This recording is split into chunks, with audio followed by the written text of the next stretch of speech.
Boum les gens, Bassem Vénitieux 69200, en espérant que ça va, que les choses se passent. Tahia des aides, Tahia Jamel Belmadi.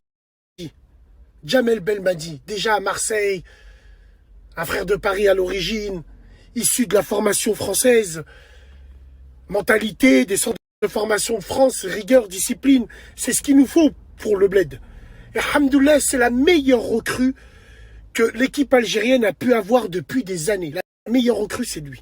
Et là où il excelle, et là où, mashallah Ali, c'est qu'il interdit toutes les mouches à merde déguisées en arbre de Noël qui viennent dans les sélections. C'est une honte. La tête de ma mère dans les sélections nationales du Maghreb, Maroc, Algérie, Tunisie, si t'es tatoué, tu mets un pull long. Tu veux pas mettre de pull long, ping tamam, t'as rien à faire ici.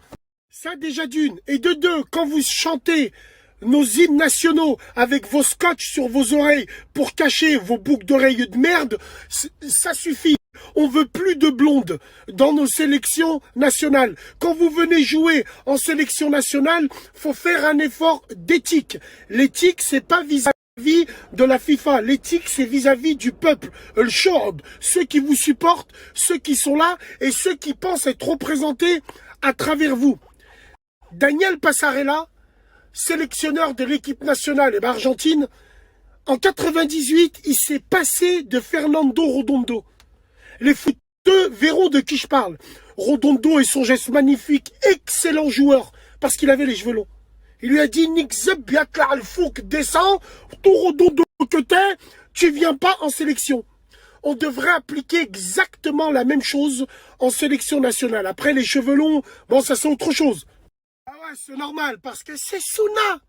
Ouais, avec des lunettes Marc Jacob en serre-tête, avec des jeans qui vont jusqu'aux chevilles, c'est Souna. Hein, la Vox Populi, c'est les musulmans de Khnouna et des réseaux là. Non, c'est Souna, putain. La tête de ma grand-mère, faut être radical. Nous voulons plus de ces personnes en sélection nationale. Mes frères, mes sœurs, des gens indispensables dans le football, au cimetière, vous en avez plein. Donc, ce que je veux dire, c'est que c'est une excellente décision. Tunisie, Maroc, Algérie, il faut absolument que les joueurs en sélection nationale, physiquement, montrent patte blanche. Que t'es tatoué, que tu mettes des boucles d'oreilles, on s'en bat les couilles. C'est pas nous qui mettons des strings. Mais quand tu chantes Houmet El Himé pour la Tunisie, quand tu chantes l'hymne national algérienne et marocaine, on veut pas vous voir comme des arbres de Noël, bande de merde. Hein? Parce que là, vous nous représentez pas. C'est très important pour toutes ces personnes qui sont tombées pour l'Alm, pour le drapeau, pour nos pays, pour notre éthique et tout ce qui va avec. C'est grave. Il a fallu que c'est un mec qui leur dise ça pour que ces gens y comprennent. Mais ça, c'est tous les Maghrébins de France, les faibles Maghrébins de France. Vous avez remarqué, tous les joueurs de foot, leurs tatouages, ils sont là où on les voit. C'est-à-dire sur les avant-bras pour mettre les maillots. C'est pour ça que même quand il fait moins 12, ces enculés, ils sont là, ils sont en maillot court. Au niveau des shorts, ça n'est plus possible. En sélection nationale maghrébine, ça n'est plus possible. Et que, wallahi l'azim, hein, ça n'a rien à voir avec les binationaux, hein, ou les blancs qui prennent les nationalités parce qu'ils n'ont plus leur place en équipe de France. Je pense à l'autre là, je pense à Kenji Chirac, là, l'autre, là. Ah non, Andy Delors, là, lui qui a une goutte ici de Vatos Locos, il t'a tatoué une larme ici. Tu sais, je sais pas, moi, on m'a dit en Amérique du Sud, quand tu tatoues une larme, ça veut dire que t'as tué une personne. Je sais pas, bon, bref. Après, je critique pas son football, c'est un bon joueur. Non, je parle pas de ça, je parle, wallah, un minimum. Toutes ces personnes opportunistes qui se rappellent, qui sont maghrébins quand ils ont plus leur place en équipe de France. Ouais, j'ai mon arrière-grand-mère, elle a fait du couscous en Tunisie, donc moi je suis sélectionnable et tout. Et le pire, c'est que tous ces suceurs de followers qui viennent leur tirer des pipes, et ouais, ça c'est un truc de fou. Parce qu'évidemment, nos sélections nationales, elles sont parties en couille à partir du moment où Internet est rentré dedans. Depuis que nos sélections ont Instagram et ce qui va avec, il n'y a que des swags dans nos sélections. Et ça, il n'en est hors de question. Et wallahi l'azim, wallah, croyez pas que c'est ceux qui sont pas originaires de chez nous qui prennent les passeports pour jouer en sélection nationale qui nous font le plus honte. Hein. La tête de mon père, c'est les Maghrébins. C'est les Maghrébins les premiers, c'est eux qui font hachma, les premiers avec leurs tatouages, leurs strings, leurs boucles d'oreilles. Faites ce que vous voulez à l'extérieur. En sélection nationale, c'est interdit. Il y a Rabbil Alamin que tous les sélectionneurs se mettent d'accord. Il y a l'éthique. C'est l'Algérie qui joue, la Tunisie, c'est le Maroc, c'est pas la cage aux folles et Mykonos. Wallah, c'est très important. Tahia des aides, Tahia Jamel Belmadi et Tahia al Maghreb, Tahia Tunis.